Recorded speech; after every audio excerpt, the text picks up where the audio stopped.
Hi guys, welcome to the Pseudonymous Customer. I hope you all are doing well.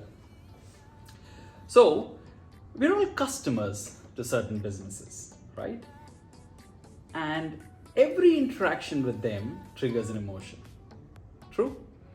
Let me ask you, have you tried to contact customer services of a service provider and unable to get in touch with them?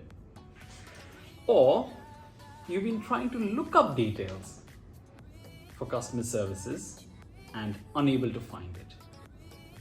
Today, we're going to talk about a similar story, a similar customer journey, and unfold what's really in it. And to add to it, it brings in a very sensitive topic of COVID-19 as well.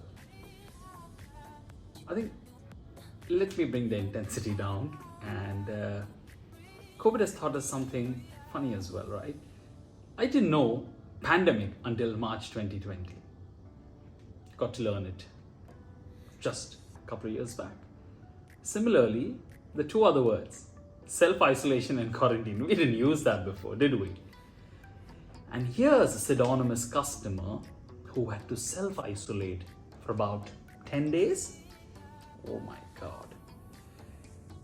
But had an option to perform or get 2 negative tests and end the self-isolation.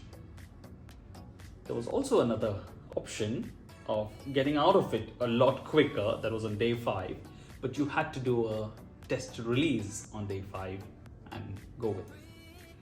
So the pseudonymous customer chose Curix as a partner or a service provider who would help him through this journey, and went for the day 5 because had to end self-isolation a lot earlier. Did the day 2 test, send the samples, and didn't hear back in the stipulated time. There was about 24 to 48 hours. Waited. Day 5 arrived, had to do the second set, the test to release. Went with it, but again, didn't hear about day 2 results. Started a bit worrying and looking up for who is Curix and how do I contact them. Unfortunately, they only had one mode of communication for their customer service, and that was email. Sent some emails, no responses. Day 6 arrived and still not heard back on the day 2 results. Now the panic started to creep in. What do? I have commitments. And even if I get day 5, will it help? Don't know. So started tracking where actually was the test going. Can I get some clue and unfold? And soon realized it was Dante Labs that was a partner in collaboration to actually perform the test and share the results. And luckily, Dante Labs had a few more channels to communicate to customers. Contacted them after several attempts, tried to get the correlation, and realized that the day 2 results were lost in transit. There the mood dampened of the customer because I didn't know what do I do next. I have got commitments. And I'm going to now take a pause and smile because there is an unsung hero in this nation, and that's the NHS. Yes, my friends. NHS came to rescue this customer. How?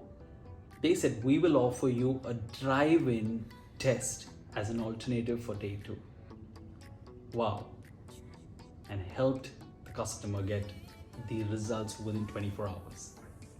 On the other hand, now that the pseudonymous customer had realized or uncovered it was Dante Labs was performing the test, was on the ball and made sure they delivered that result to Curix, and that was communicated back.